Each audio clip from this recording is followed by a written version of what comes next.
لا إله إلا الله محمد رسول الله عليه صلاة الله وآله والأحبة لا إله إلا الله محمد رسول الله عليه صلاة الله وآله والأحبة.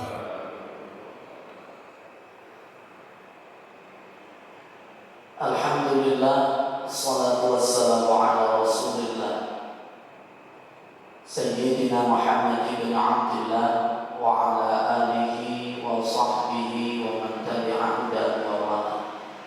Amma ba'du. Hadirin jamaah salat subuh Masjid Hidayatullah, mudah-mudahan kita semua dimuliakan oleh Allah Subhanahu wa ta'ala.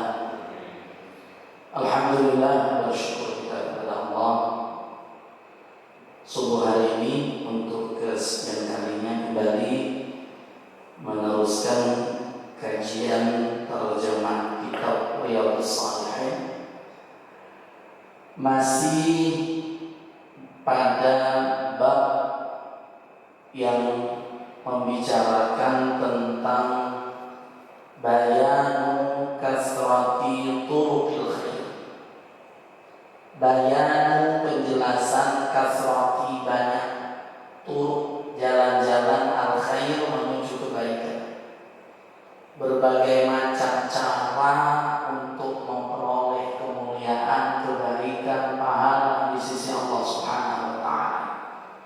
Jadi tidak kehabisan cara.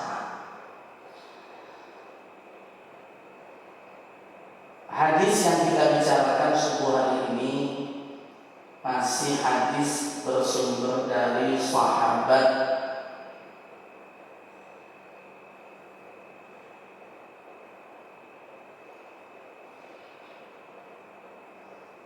Abu Hurairah radhiyallahu anhu.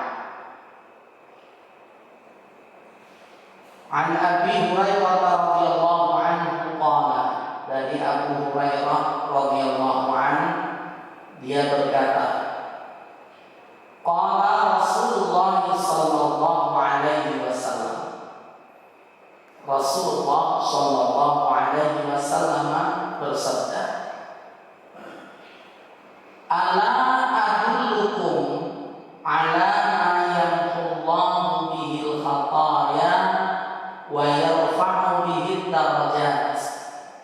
Ala, maukah kalian, adullukum, aku tunjukkan kepada kalian. Ada dalla yadullu, itu menunjukkan, maka dalil itu sesuatu yang menunjukkan, menjelaskan. Maukah kalian aku tunjukkan, alama, aku tunjukkan alama, sesuatu yang Allahu maha yang akan menghapus siapa Allah bihi, sebab sesuatu itu al-khataya, kesalahan-kesalahan, khati'ah itu kesalahan, dosa, wa yarfa'u, dan mengangkat bihi, dengan sesuatu itu ad-darajat, derajat kemuliaan kalian. Kata Nabi, maukah kalian aku tunjukkan satu amalan yang kalau kalian kerjakan maka Allah akan menghapus dosa-dosa kalian dan menjadikan semakin tinggi kemuliaan derajat kalian di sisi Allah Subhanahu wa ta'ala. Jadi dosa terampun, kedudukan semakin mulia di sisi Allah. Qalu, para sahabat kemudian menjawab, bala ya Rasulullah, jelas tahu wahai Rasul. Qala, Nabi kemudian menjawab, amaliyah yang menyebabkan terampunnya dosa, semakin tingginya kemuliaan dan derajat di sisi Allah. Yang pertama kata Nabi ada isbahul wudu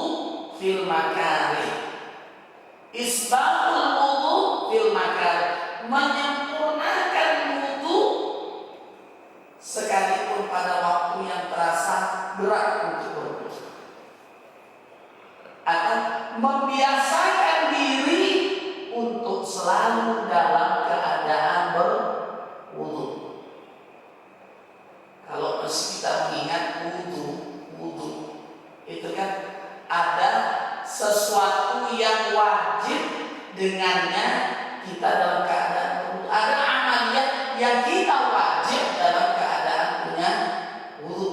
Ya. Satu, sholat wajib, sholat sunnah, sholat janazah, mulai takbir sampai salam wajib dalam keadaan berwudu. Wajib punya wudu, sepakat para ulama. Yang kedua, yang wajib dalam keadaan berwudu itu tawaf. Baik itu tawaf apapun. Karena sesungguhnya kata Nabi, tawaf itu adalah sholat. Hanya saja bahwa dalam keadaan tawaf kita boleh saling berbicara. Kalau sholat tak boleh bicara. Tapi ketika tawaf boleh saling berbicara. Tapi kata Nabi, saat tawaf berbicara pun berbicaralah yang baik. Perbanyak zikir, perbanyak doa. Dan berupaya tawaf tidak mengganggu orang. Kalau penjenengan ditakdirkan Allah umroh sekarang tak terganggu. Jadi karena dibatasi, jamaah dibatasi. Dulu kita umroh hotel, sekarang syarat umroh harus hotel bintang 4, bintang 5. Harus satu kamar hanya berdua. Setiap satu bis hanya diisi 20 orang. Mutawifnya orang asli dari sana. Tidak ada mutawif dari kita lagi. Jadi begitu saja. Usianya mulai hanya 18 sampai 50 tahun. Jadi kalau penjenengan saya 55, 51 kok ada bisa. Jadi ada yang di atas 51. Nah ini untuk sementara tapi sama. Mudah-mudahan nanti Allah hilangkan semua baru kembali ya kembali. Sekarang hanya umrah itu boleh antara 18 sampai 50 tahun. Ini kalau terus berlanjut sampai haji itu ya Rasulullah. Jadi Bapak Ibu yang dimuliakan Allah Ta'ala. Dan jelas lebih mahal karena jadi tawaf harus punya wudu. Hanya bedanya kalau tawaf di tengah-tengah tawaf kita batal, kita harus langsung berwudu. Tetapi yang sudah utama yang sudah tadi tetap terhitung. Jadi kalau umpama penjenengan tawaf dapat 3 kali putaran, terus batal, maka terakhir berdiri di mana umpama pas di Hijri Ismail penjenengan batal, maka di situ terhitung mulai batal berwudu. Nanti datang nanti umpama mulai pun dari bidayah tawaf lagi, mulai dari rukun Hajar Aswad lagi, tapi tetap dihitungnya mulai dari di mana tadi batal. Meneruskan lagi mulai dari awal, meneruskan yang tadi itu tawaf. Jadi tidak seperti sholat. Kalau sholat kalik salam betul, kalik assalamu itu sudah batal. Jadi makanya salam wajib itu 1 kali. Salam wajib itu 1 kali. Begitu. Assalamualaikum warahmatullahi. Kan kita kerentak juga mau keluar saudara-saudara mau buang angin, kita niat salam sekali saja, terus buang angin sah sudah sholat. Tapi kalau sudah Assalamualaikum warahmatullahi, tidak ada rasa keluar, diterus Assalamualaikum, batal berarti tadi buang angin masih dalam keadaan sholat. Jadi walaupun dia yang keluar sunat, tapi masih terhitung kita berarti buang angin tadi dalam keadaan sholat. Jadi itu kalau sholat mulai dari awal berwudu lagi, karena itu termasuk perkara yang membatalkan wudu. Bapak Ibu yang dimuliakan Allah, jadi yang kedua tawaf yang orang harus dalam keadaan punya wudu. Yang ketiga ini ala madhab Syafi'iyah, dalam mazhab pengikut mazhab Syafi'i, yang orang wajib harus dalam keadaan berwudu adalah masul mushafi wa hamluh, menyentuh dan membawa mushaf Al-Quran yang murni hanya isi tulisan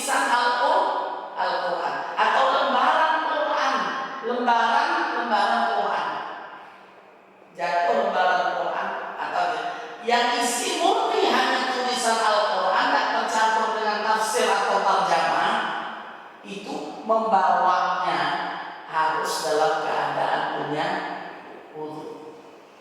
Tapi kalau tafsir Al-Quran atau ada terjemah, penjelasan punya terjemah atau media Al-Quran di dalam katakan HP, laptop, tidak masalah. Yang penting saat batal itu tidak membawa, tidak membuka media itu. Makanya orang kadang merasa bangga. Nada panggilnya hayya 'alas shalah, nada panggilnya. Atau nada panggilnya ya ayyuhalladzina amanu, nada panggilnya ayat Al-Qur'an. Itu tidak menjadi baik. Kenapa? Umpama dia dalam kamar mandi terus berbunyi HP itu. Itu tidak betul. Jadi biasa saja. Bapak Ibu yang dimuliakan Allah Ta'ala, ini membawa menyentuh mushaf Al-Quran menurut mazhab Syafi'i harus dalam keadaan punya wudu. Kecuali darurat, ada Al-Quran jatuh, kita pas nyawa karena darurat diambil terus diletakkan di tempat yang betul.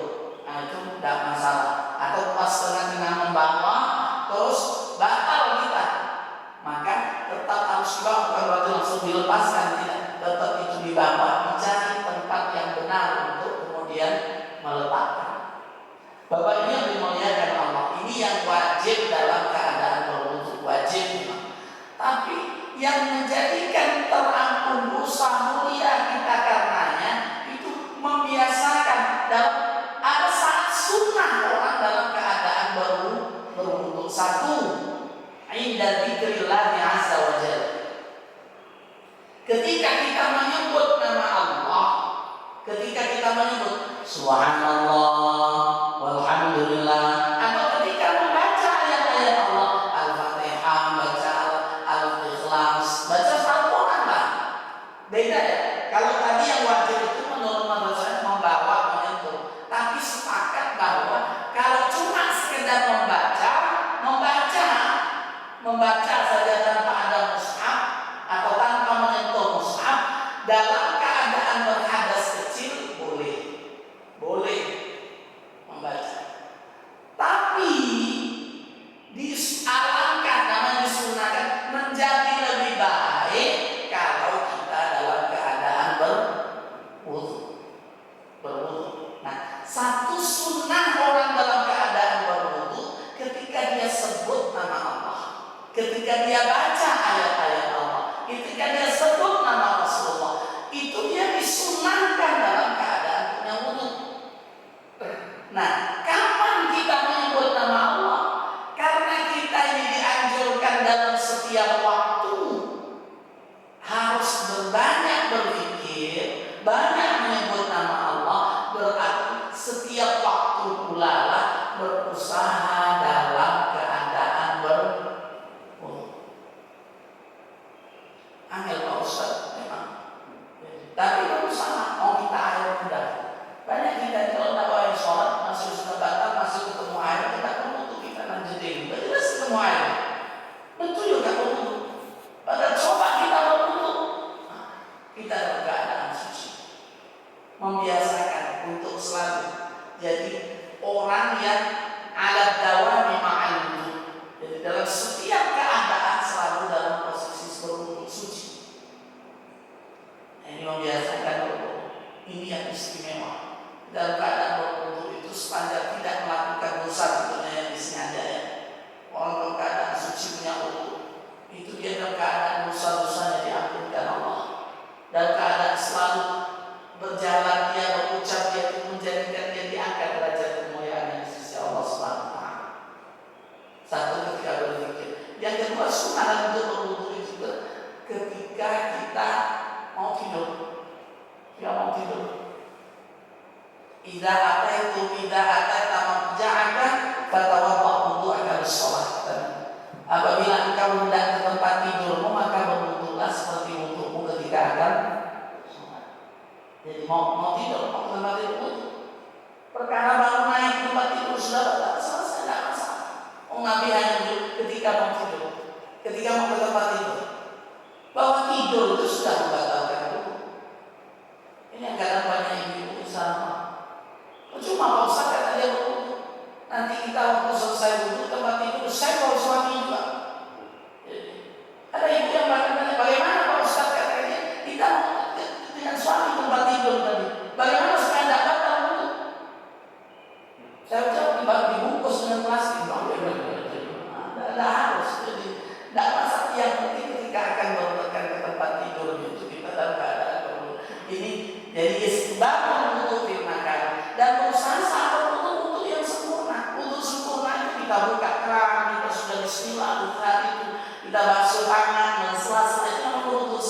Tidak langsung yang rukunnya yang dilakukan. Kita berkumur-kumur, kalau perlu siwak tadi. Nah, setelah itu istinsyaq, memasukkan air ke hidung sampai bersih lubang hidung tadi. Baru setelah itu kita basuh muka, basuh tangan. Jadi Bapak Ibu yang dimulai, dan tidak berbicara ketika berwudu. Tak boleh berwudu itu omongan dan bahkan Rasulullah mengajarkan setelah berwudu untuk kemudian ke tempat sholat tak boleh tasyrik. Tasyrik itu apa? Membunyikan jari, kotak-kotak itu tidak boleh, makruh. Membunyi umumnya, utamanya kalau selesai berwudu mau menuju ke tempat sholat, tidak dibolehkan, tidak tahu kenapa. Jadi Nabi memang menjadikan makruh membunyikan jari-jari cetak makruh. Yang dibaikkan, yang dianjurkan tasbih. Jadi banyak berzikir setelah berwudu mau menuju ke tempat sholat. Bapak Ibu yang dimuliakan Allah, jadi pertama sebab wudu, membiasakan menyempurnakan wudu, berusaha dalam keadaan selalu punya wudu. Ya. Yang kedua kata Nabi, wa kasratul khudu' ilal masajid, memperbanyak langkah kita ini menuju ke masjid. Tadi membiasakan selalu ke masjid. Membiasakan selalu sholat, berupaya ke masjid, setiap langkah masjid. Dan tadi nyambungnya, berusaha ketika mau berangkat ke masjid sudah dalam keadaan berwudu. Setiap man tatahhara fi baitihi tsumma mada ila baitin min buyutillah.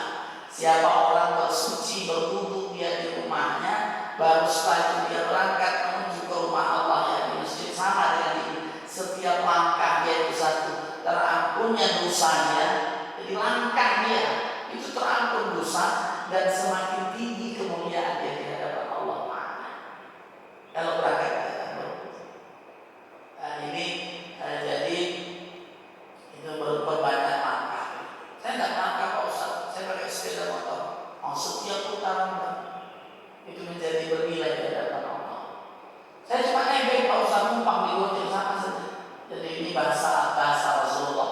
Kemudian yang ketiga, jadi yang kedua memperbanyak langkah, memperbanyak membiasakan hati selalu berusaha berjamaah, setiap sholat berjamaah, setiap sholat berjamaah.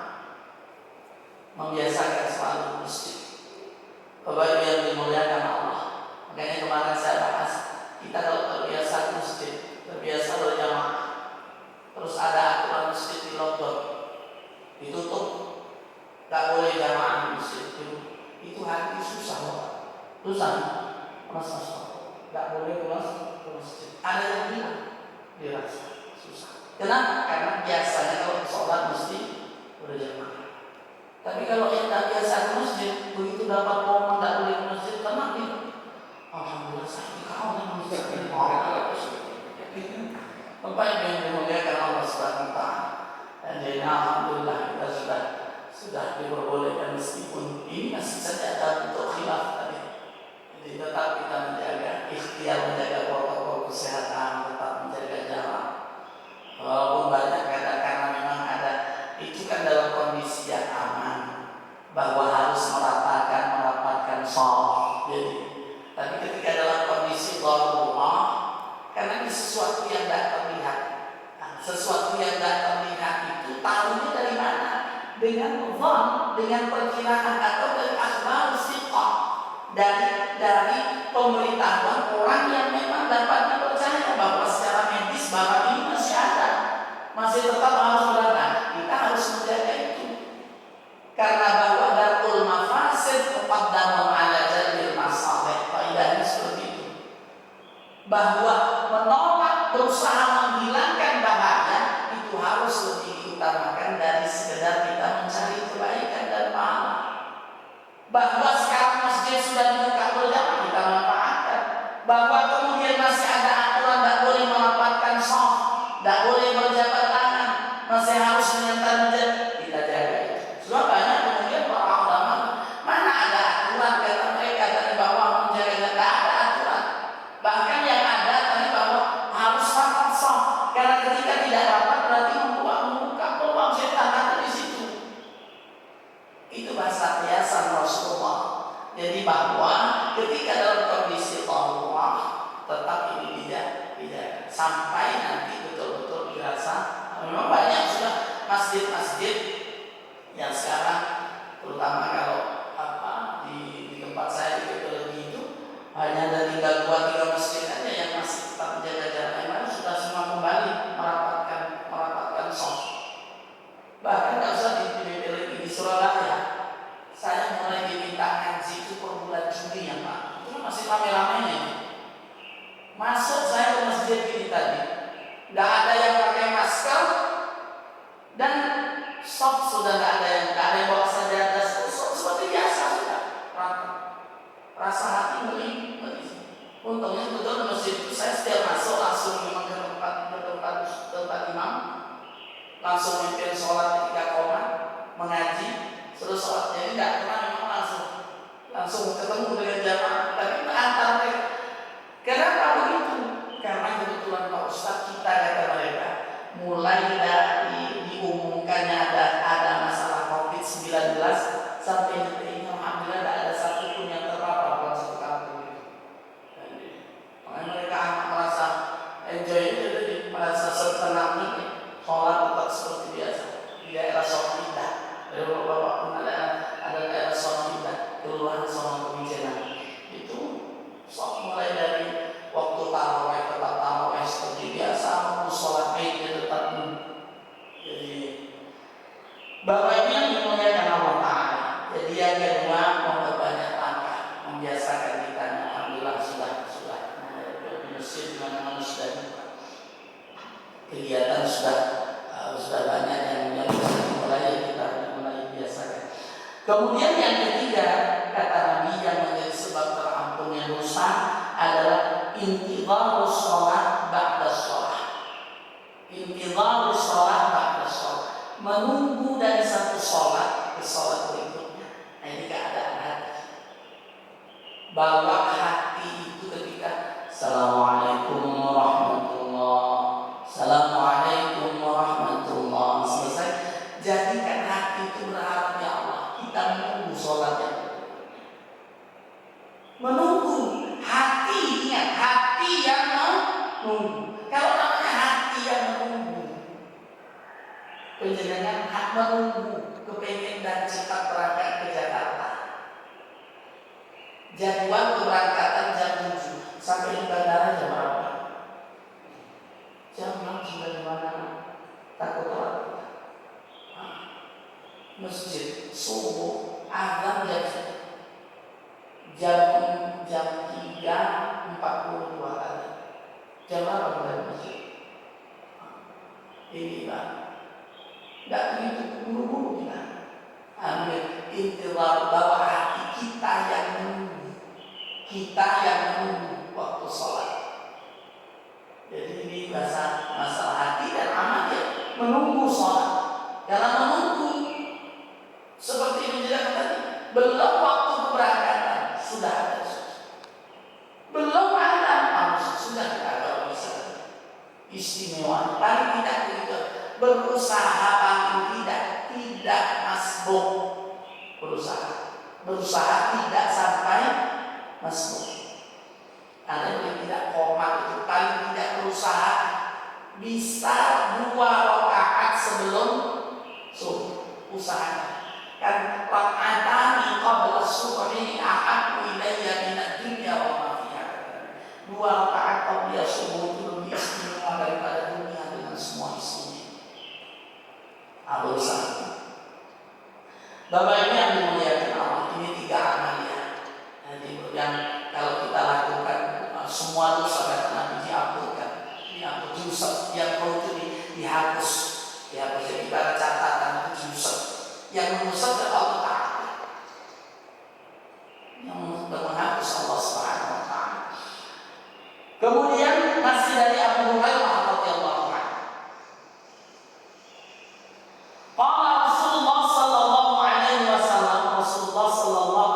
wasallam bersabda, idza marida al-'abdu idza marida al-'abdu aw safara kutiba lahu mithlu ma kana ya'malu muqiman sahihan. Saya terjemahkan. Idza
berangkat masih dalam keadaan sehat itu.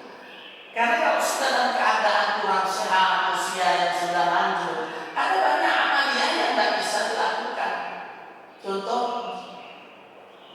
jimat, melempar jumrah.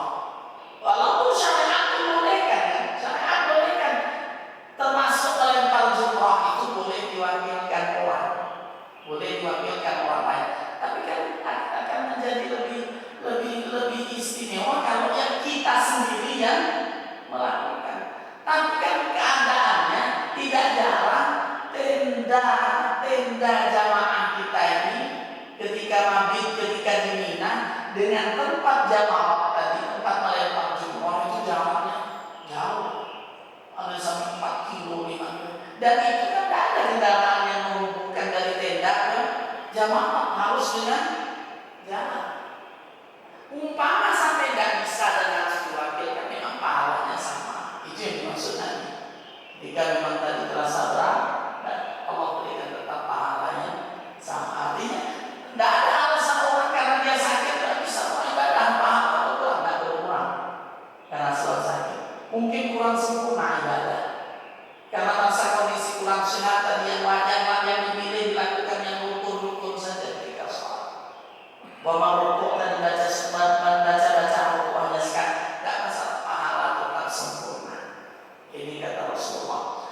Bapak Ibu yang dimuliakan Allah Ta'ala, kemudian masih ma'ukila minhu lahu sadaqah wa masuriqa minhu lahu sadaqah wa la yarzaquhu ahadun illa kana lahu sadaqah.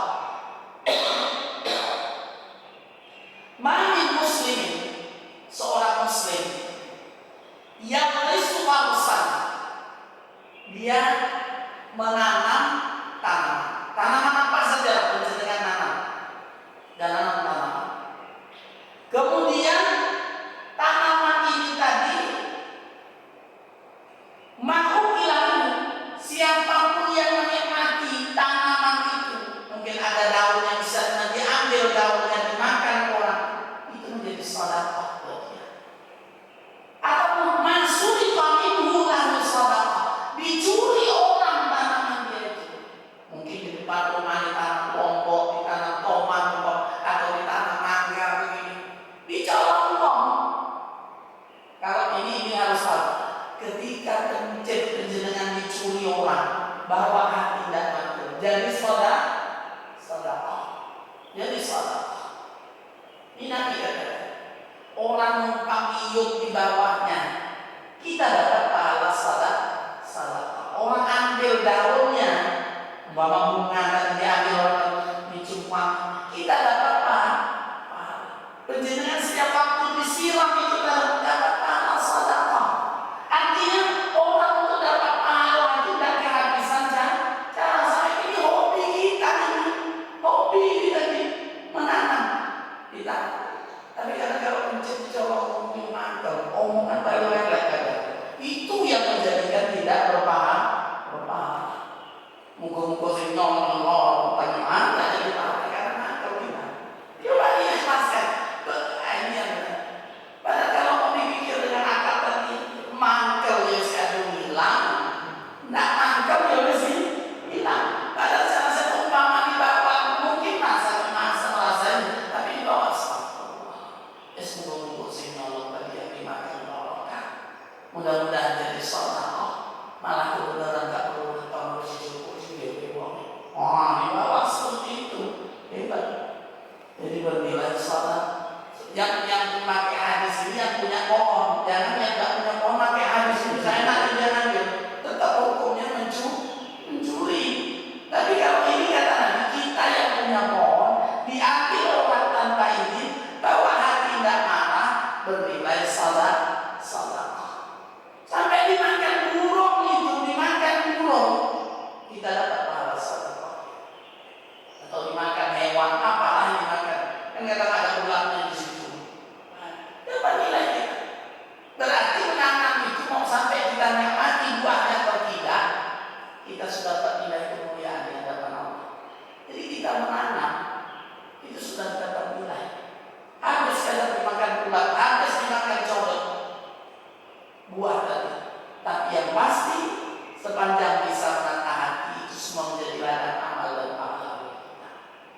Bapak Ibu yang dimuliakan Allah Ta'ala, dalam riwayat lain, la yaqlisul muslimul gharsan fayakulu minhu insanan wala dabah wala tayrun illa kana lahu sadaqah ila yaumil qiyamah.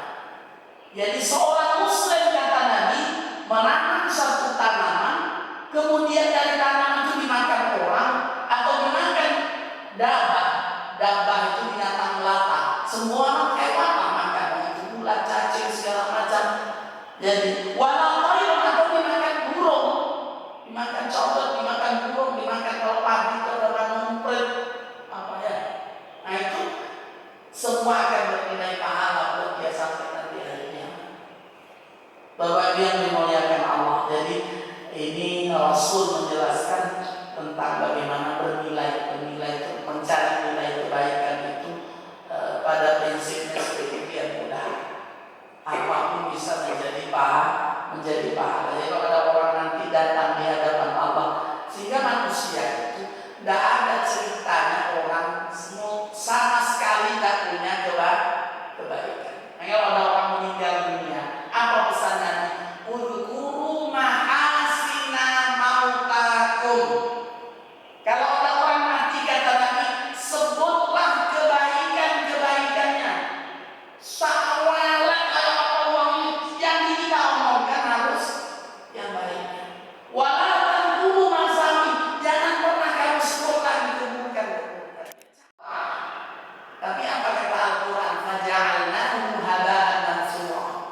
Kami jadikan seluruh amal itu hanya seperti debu yang ditiup, hilang. Kenapa?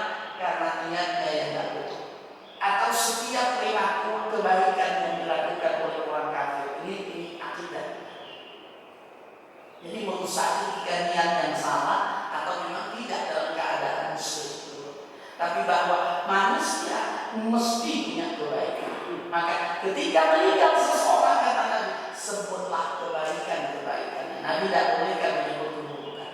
Sebuah amal cari baik. Cari baik mesti ada, mesti ketemu. Uang ini waktu itu ramah dia. Kalau ketemu saya, kapan saya mesti senyum. Baik orang ini masih tidak tahu sholat, tidak tahu sholat juga disebut. Jangan disebut masih tidak tahu sholat. Nanti kita ngerti ini. Jangan disebut. Jadi kebaikan, ceritakan yang baik, karena mesti ada kebaikan sekecil apapun. Sebab kalau yang baiknya yang kita sebut bermanfaat. Tapi kalau buruknya kita sebut tidak akan menambah masalah buat dia. Justru merugikan kita yang menceritakan keburukannya. Bapak Ibu yang dimuliakan Allah Subhanahu wa Ta'ala, ini yang diceritakan Rasulullah.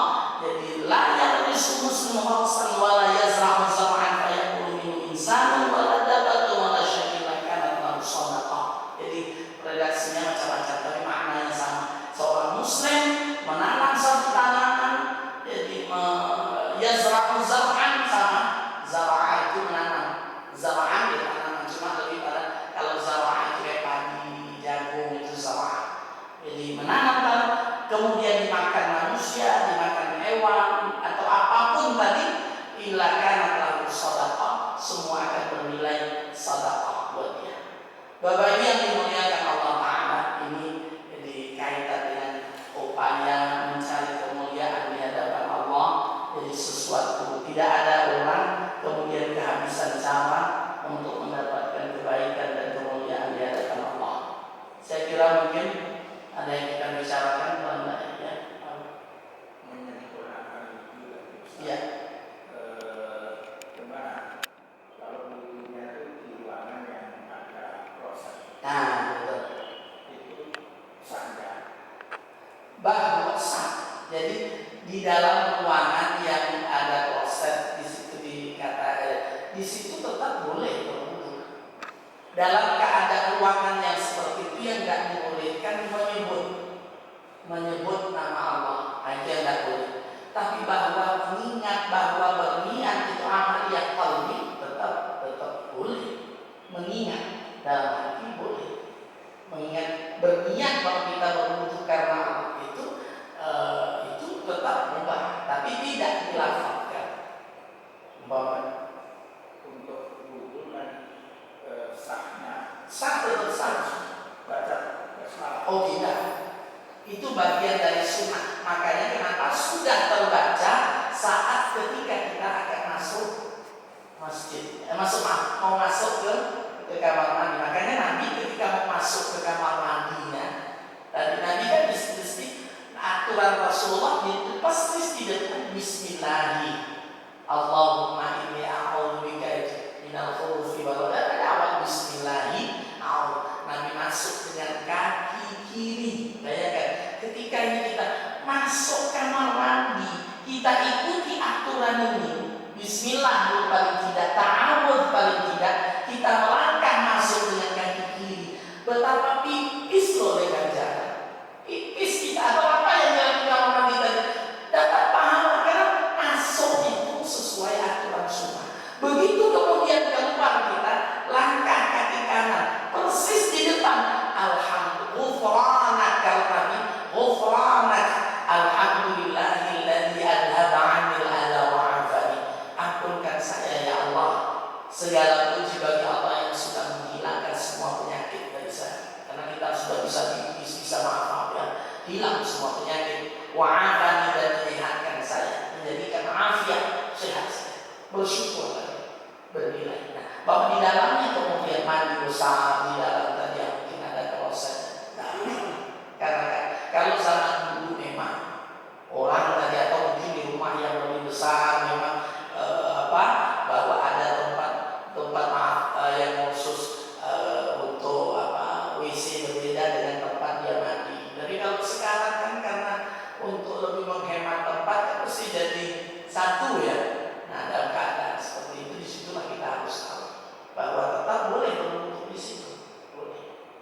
Jadi berwudu sepanjang kita yakinkan saat kita berwudu air yang tadi tidak ada lagi cipratan najis, jadi sudah semua lantai ini dibersihkan, sudah disiram semua. Bapak Ibu yang dimuliakan Allah, ini yang kita bicarakan, mudah-mudahan insyaallah bermanfaat. Insyaallah untuk pertemuan yang akan datang artinya Ahad pertama Desember kita masuk babul fil iqtisad fil ibadah. Jadi bab yang menjelaskan tentang sederhana di dalam beribadah. Jadi bahwa syariat tidak ada memaksa, tidak memberatkan. Tidak harus sholat malam, harus semalam suntuk. Tidak harus sholat malam sampai sekian belas rakaat. Tapi dalam syariat itu memberikan yuridullahu bikumul yusra wa la yuridu bikumul usra. Allah menginginkan yang mudah, bukan menginginkan yang berat, yang susah. Insyaallah nanti hadis dan ayat yang kita baca. Mudah-mudahan Allah